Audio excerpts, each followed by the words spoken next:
In the middle of an unforgiving desert, something is rising. Not a mountain, not a fortress, but a box so massive, so unnatural, it defies logic, scale, and perhaps sanity. They call it the Muqab, a cube the size of 20 Empire State Buildings stacked side by side, glowing with promises of luxury, technology, and utopia. But beneath the glittering projections lies a question no one dares to ask out loud: what happens when ambition grows too big for its own reality? Yet for all its shimmering promise and dazzling virtual displays, the Muqab may ultimately become a symbol of overreach, vanity, and the danger of chasing spectacle over substance. As Saudi Arabia races toward its 2030 vision, a master plan to diversify its economy and rebrand its global image, the cube is poised to be its crowning jewel or its greatest folly. A vision beyond reason. The Muqab is not merely a building. It's a skyscraper housing another skyscraper, encased within a holographic dome that promises to simulate faraway places, distant planets, or familiar metropolises, all within its colossal walls. Imagine drifting off to sleep in a digital Serengeti and waking up in a fully immersive virtual Manhattan. That's the experience the Muqab promises. The structure itself will feature over 2 million square meters of usable floor space, packed with residential apartments, luxury hotels, cultural attractions, commercial spaces, flying car racetracks, and even virtual weather simulations. It will be the beating heart of new Muqab Riyadh's future downtown, a self-contained, eco-conscious, ultra-luxurious 15-minute city designed to house 400,000 people. It sounds like a sci-fi utopia pulled straight from the pages of a speculative novel. But while the visuals are arresting and the ambitions grand, the challenges are staggering, and the underlying motives more complex than they seem. What truly controls the code behind those dreamlike projections? And what happens when a simulated sky masks real-world exploitation? Behind the glow of innovation, laborers toil in silence, often hidden from glossy press releases. Critics fear the Muqab may become less a beacon of progress and more a fortress of surveillance. A digital Eden, perhaps, but for whom? Because inside this perfect cube, not everything is what it seems. The Muqab is being developed as part of Saudi Arabia's Vision 2030, a plan spearheaded by Crown Prince Mohammed bin Salman to diversify the economy away from oil and toward tourism, technology, and urban development.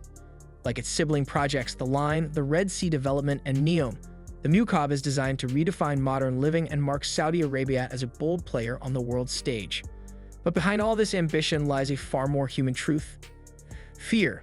The kingdom is acutely aware that oil, its golden ticket for decades, is not a forever resource. It has seen Venezuela, the country with even larger oil reserves, collapse under the weight of economic mismanagement and a failure to adapt. Saudi Arabia is desperate to avoid that fate. In this context, the Muqab isn't just a vanity project, it's a lifeline, a gamble, a declaration, a desperate cry for reinvention. But desperation can be dangerous when disguised as innovation. To build the future, the regime is racing against a ticking clock, and the foundations may be cracking before the first brick is laid. Billions are being funneled into projects that still exist more in renderings than in reality. And as global eyes marvel at the concept, others whisper, is this transformation or distraction? What happens when the illusion becomes more important than the infrastructure? The Muqab isn't just an architectural feat. It may be the kingdom's final bet against collapse. Engineering the impossible. Building a cube the size of a small mountain is not just unusual, it's unprecedented. The geometry alone poses massive engineering challenges. Traditional skyscrapers taper upward, using their shape to distribute weight and reduce pressure. But a cube, that's a box filled with tens of millions of tons of steel, concrete, and glass, all pressing down and out, demanding a structural ingenuity the world has never before seen. And inside, it gets even more complicated. The cube will feature a skyscraper inside another skyscraper, housed under a dome with fully immersive digital displays. These aren't just LED screens. They're high-fidelity, multisensory, wraparound environments that will require cutting-edge wiring, climate systems, and immense energy just to simulate a walk in the park. Cooling this beast in the scorching Arabian heat will take energy on a scale that threatens to undercut the entire sustainability pitch. Then there's the question of livability. How does it feel to live in a cube 8 to 5 floors up, surrounded not by windows but by walls of illusion? For many, it may feel more like living in a simulation than a city, a golden cube in a sacred shadow. But the Muqab's biggest challenge may not be its structure at all, it may be its symbolism. To devout Muslims, there is already one cube that dominates both architecture and spirituality: the Kaaba in Mecca. It is the holiest site in Islam, a sacred destination for millions of pilgrims every year, and the symbolic heart of Muslim worship. Now imagine another cube 4 times taller, covered in golden panels and digital lights, adorned with luxury hotels and high-end shopping. Many critics are asking, is the Muqab a mockery, a rival, or a blasphemy? Already, some religious leaders and citizens have condemned the project as idolatrous. They see the Muqab as a distraction cloaked in Islamic design, tempting believers with technology, consumerism, and hollow experiences instead of faith. Both the Kaaba and the Muqab share the same root word in Arabic, only intensifying the controversy. For some, it's as if someone built a massive golden crucifix in Las Vegas, filled it with casinos and luxury brands, and said it had nothing to do with Christianity. Saudi officials insist the design was inspired not by the Kaaba, but by the Muqab Palace, a historic square-shaped structure in Riyadh. The comparison doesn't hold much weight. The palace is rectangular and modest. The Muqab is massive and opulent. The symbolism, whether intentional or not, is impossible to ignore. Workers in the shadows, beneath all the glitz and the gold lies another dark truth: the laborers. The foundation of the Muqab is being dubbed by hundreds of migrant workers, many of whom report being overworked, underpaid, and sleep-deprived. Despite Saudi labor laws limiting work to 48 hours a week, many Muqab workers are toiling for over 60 hours in scorching temperatures. Add in 3-hour unpaid commutes, and some report sleeping less than 4 hours per night.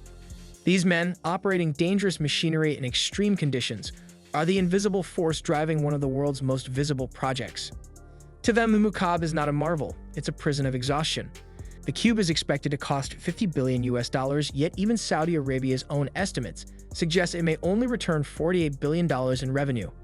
A $2 billion loss might seem like pocket change for an oil-rich nation, but it raises a difficult question: who is this for? Will ordinary Saudis, many of whom are facing rising poverty, ever benefit from the Muqab? Or is it simply a playground for the ultra-rich, a glittering monument to wealth and privilege? If the answer isn't clear, history may offer a warning. Across China, dozens of massive, dazzling developments now stand abandoned, ghost towns of a dream that never quite materialized. Without a thriving population and sustainable infrastructure, the Muqab risks becoming another such cautionary tale. Ecological contradictions: the Muqab is billed as green, efficient, and carbon neutral. But how do you reconcile that with a building that consumes enormous amounts of energy just to simulate reality? Its sheer size and complexity demand constant electricity for climate control, artificial environments, and transportation within the structure. Even with Saudi Arabia's massive desalination facilities, the water demands will be staggering. Every pipe, vent, and holographic display chips away at the sustainability narrative. There's also the contradiction of advocating 100% electric vehicles while still relying on oil exports for national wealth. Can the country truly move beyond fossil fuels while still financing its dreams with their profits? Hope or hubris? The Muqab is awe-inspiring, is bold, futuristic, and wholly unlike anything the world has ever attempted. But ambition alone does not build a better society. It may become a marvel of engineering, a hub for tourism, and a symbol of Saudi Arabia's transformation. Or it may become an empty shell, an architectural monolith that serves no one but its creators' egos. And perhaps, at its core, that's the most unsettling question: is the Muqab for the people, or just for the show? But unless it can truly serve the people it claims to represent, the Muqab may end up just another Rubik's Cube, beautiful, complex, and ultimately unsolved. But beneath the shimmering holograms and visionary promises lies a haunting question: can you truly build the future in a box? What do you think? Drop your thoughts in the comments. Subscribe to watch more unbelievable projects shaping our world. Like this video if this story left you amazed. Because this isn't science fiction, it's happening right now.